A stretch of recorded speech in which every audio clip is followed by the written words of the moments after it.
So, just recently, and very tragically, my home state of Georgia witnessed another mass shooting.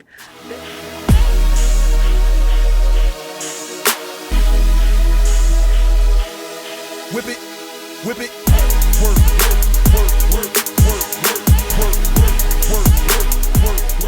Welcome, everyone, to another episode of The Black Brief. Episode 4 will be called Gun Violence, America's Problem. Thanks for tuning in to another episode of The Black Brief, where we bring you your latest in politics, pop culture, and problems of the day. So today we are going to talk about the RNC versus the DNC national conventions that happened this summer. To just break this down a little bit, RNC stands for the Republican National Convention. DNC stands for the Democratic National Convention. These conventions happen about a couple months before big elections. And this is where you have delegates from each state come together saying, yes, we're going to put our support around these candidates. So we'll start off talking about the RNC. So at the RNC convention, again, Donald Trump is the Republican nominee for president. So at the convention, he chose his running mate, being J.D. Vance, who is a U.S. Senator from Ohio. I thought this move was interesting because typically in elections, you think about all your paths to victory.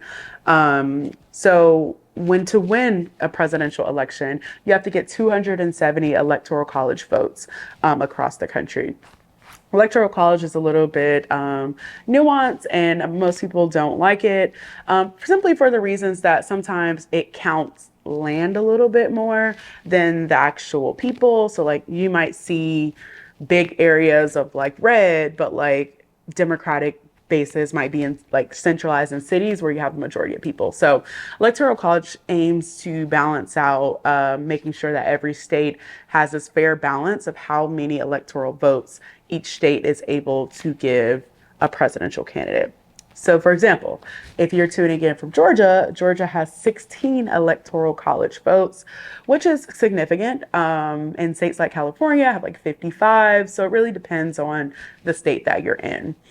We talked a little bit in previous episodes about what a swing state means. Georgia is also a swing state this year, which means, yes, if you are listening in the state of Georgia, know your vote, your voice not only matters, but matters in the entire national sector of things.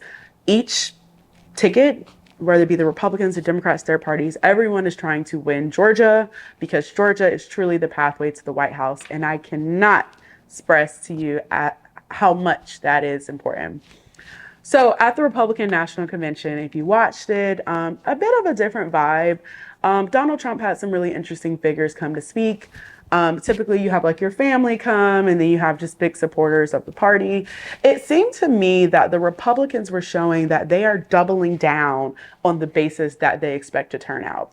What do you mean by that, Jaylen? What I mean is by picking J.D. Vance to be his running mate, Donald Trump is basically saying, look, we know white males, we have overwhelming support with them across the country, and I'm going to double down by choosing another white male who's a venture capitalist, Yale law graduate, to appeal to these people.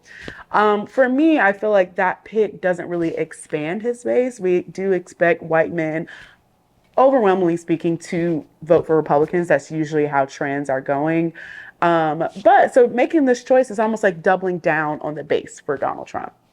And then swing over a bit to the Democratic National Convention that took place in Chicago. First of all, shout out to the videographers for the DNC. I thought all the digital and ads were incredible. What they did was really introduce Kamala Harris to the greater nation of America. So you might know Kamala Harris because you've heard her name as it relates to President Joe Biden. She is the vice president. But no one really has that just background. Like, where is she on policy? Is she tough? Is she going to do these things? Answering these questions about, is she ready for this moment? Of course, women know there's always going to be much contemplation. And if a woman is ready to lead in a certain moment, unfortunately, because we're in America, and if Kamala Harris is to be successful, she will be the first woman to ever be president of the United States, which is huge. So what I saw a lot at the DNC is a lot of people talking about, oh, she's tough. She's a tough prosecutor. She's a tough senator. And I think this is very strategic for women because most of the time some people think, oh, women, they're soft, they're emotional, they're not ready to be commander in chief. So I noticed that the DNC had a lot of speakers talking about, oh, she's tough. She can do this. She's been there. She's made the case before. I thought that was interesting and I think will be really strategic for them. Another thing I noticed throughout the DNC is her family's introduction to her. I think she plays an interesting dynamic here that she does not have biological children for herself, but her husband, Doug Emhoff, has children, so they're her children. And showing how even her stepchildren or just children, how much they support her and how much they love her. And even Doug Emhoff's ex-wife is a big supporter of Kamala Harris. And I saw so many jokes on Twitter like, you know, you're the truth and you're a good woman if the ex-wife is standing 10 toes down with you. And I think that kind of speaks to who Kamala is in her family dynamic. So I did think they did a really good job about that. But it wasn't all exciting. It wasn't just all, wow, the Democrats have this in the bag. Shortly afterwards and during the DNC, you can see that there was a lot of protesting that took place in Chicago against the Democratic Party. So you saw protesters, pro-Palestinian protesters who are protesting the ongoing genocide or war, whatever you want to call it, going on in Gaza right now. So there was massive crowds of protesters in the DNC. And a big contentious point was for months, there have been negotiations if they will allow a Palestinian speaker to speak at the Democratic National Convention. To back up a little bit, I said in one of the first episodes that one of the biggest questions Kamala Harris is going to have to answer, in my opinion, is her position on the war, genocide in Gaza. So far, we've seen her follow the typical American president route of standing firm with Israel. They have the right to defend themselves. Kamala even said that in her speech, like, I am going to stand with Israel's right to defend themselves. But also, I understand that so many countless innocent lives have been lost in Gaza. So I see that she's trying to play like the both sides, which I think, you know, her team is saying is a great path forward. But I think it was a huge missed opportunity for the DNC not to include a Palestinian speaker at the conference, because we heard from police officers talking about police funding. We'd heard from families of Israeli hostages. We've heard from so many different facets of the party, civil rights leaders, the Obamas, the Clintons. But we have this huge international issue. You say that you care about, you know, innocent lives being lost, but why not have a speaker representing that group speak at the DNC as well? Because I do think a lot of pro-Palestinian protesters are also trying to decide where they stand politically. Are they going to sit out from voting? Are they going to vote for third party for Jill Einstein? Are they going to vote? Are they going to vote at all? Are they going to vote for Trump? You know, they're really trying to see who is going to be the best on my issues. So I think that was a huge missed opportunity. There was incredible Palestinian speakers that they could have considered. One being in Georgia, a woman by the name of Rua. She is a state representative in Georgia, first Palestinian elected in our state. And I think she's done a great job of being not only a leader and an advocate, but like understanding that I'm Palestinian, I care about these issues, but also I understand the power of voting and how we want to position ourselves to whatever administration this is to combat these issues. She wasn't chosen, or they could have done Rashida Tlaib, sitting member of Congress. All these speeches were pre-vetted, so they decided not to. So that was my takeaway from the DNC. Overall, the DNC showed much more excitement than I felt like the RNC did. I can tell the DNC really focused on getting influencers and getting young people paying attention through a number of ways. They invited a lot of influencers to cover the DNC. Like I said, the videography was wonderful. And I think Kamala Harris gave an excellent speech. Overall, I didn't like how she was like, we're going to be the most lethal country in the world. And I'm like, we already spend a ton on defense, but okay. So that is my thoughts on the DNC. Let's get into the biggest problem, the biggest American problem of the day in gun violence.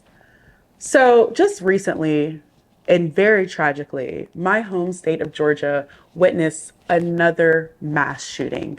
This time, only a month within, even if a month within the school year, at Appalachian High School in Winder, Georgia. It's about an hour outside of Atlanta. And just thinking about the students who, like any other day, woke up, put their clothes on, ate their breakfast, hugged their parents, went to school, expected to learn, and got met by bullets. It is very hard to talk about gun violence in America because it seems that there is never enough to actually be enough for our politicians. How many children do we have to lose until we actually take sensible steps in gun reform? And I'm talking to you, Governor Brian Kemp, because Brian Kemp has made this the wild, wild west in guns, quite literally. He has signed campus carry, which puts weapons closer to college campus. He signed permitless concealed carry, which means you don't need a permit. You don't need anything. You can just be carrying a gun at any point, anytime. He also, because of his negligence of our healthcare system, is the reason that there wasn't even a trauma one center close to this mass shooting, that they had to air flight victims to Grady Hospital in Atlanta. If you've ever been shot or ever had your life on the line, please understand how less likely you are to make it if you don't even have enough hospitals in the state, but you lead in gun violence than most other states.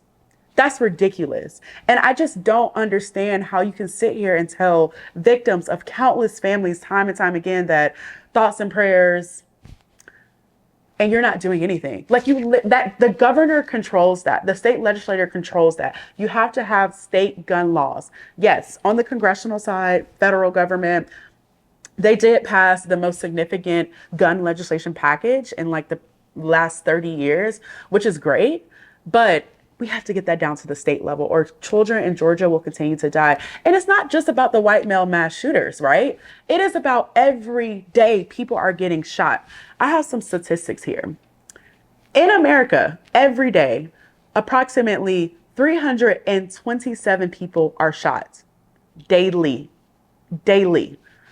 In America, children are more likely to die of gun violence than any other thing. So what are you going to tell to the victims of these 14-year-olds, as teachers? You already don't pay teachers enough in the state at all.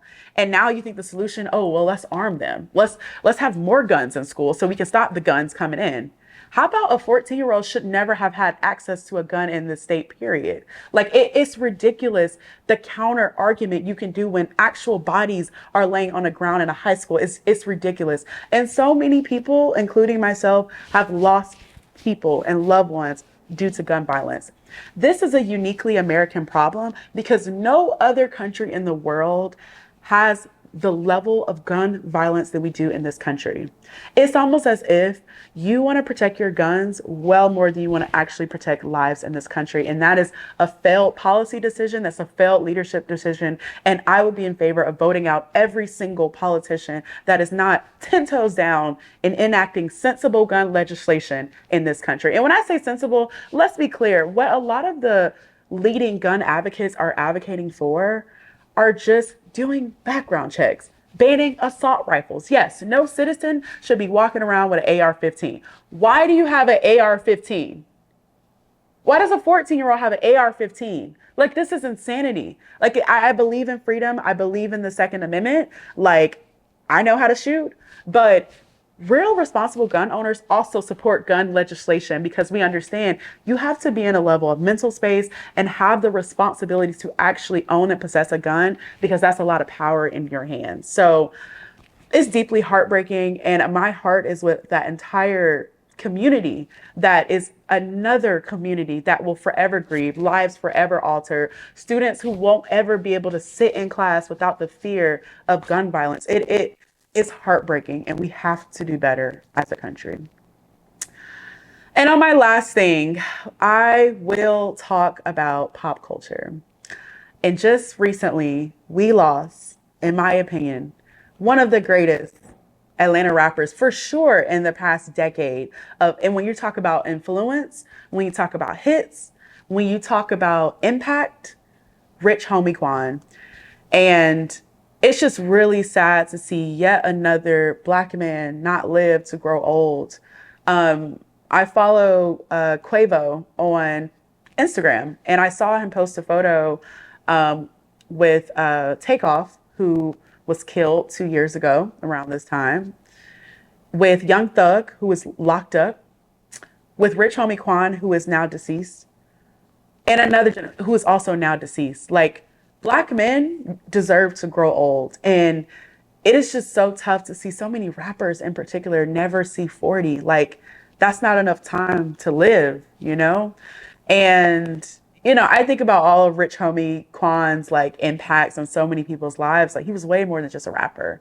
He showed up in the community. Like, he had the whole hoods wearing temp fades. Okay, like he brought temp fades back in style. Let's be clear.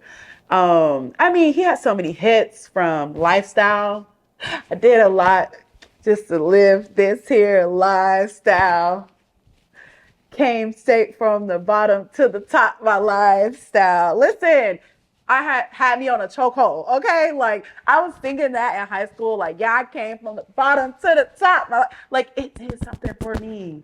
Walk through, I be feeling like the man when I walk through. Ain't stunning what you're saying when I walk through. Like, I would listen to that getting ready for school. Like, Rich Homie Quan went to McNair High School. Shout out to DeKalb County. That's where I went to high school. Like, it really feels like losing a community member. He died way, way, way too young. And my heart goes out to his family.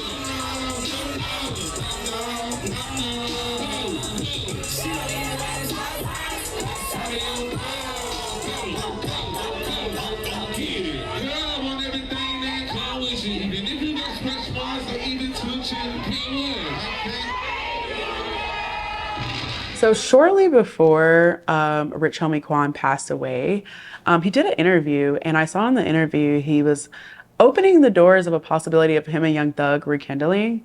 And I just want to say, everybody listening right now, like, know that life is short and we don't know when our last day is going to be. So if you're holding on to something with someone, just if you can't forgive yourself, let it go, forgive them. Like, maybe have that final conversation, have a conversation, because you don't know when it could be your last. And I just saw that picture of Young Thug, and I know that he's having a lot of remorse likely right now. But would you look at the time, when you think of Black, when you think of Breathe, it's time to wrap up. But I do want to wrap up with this.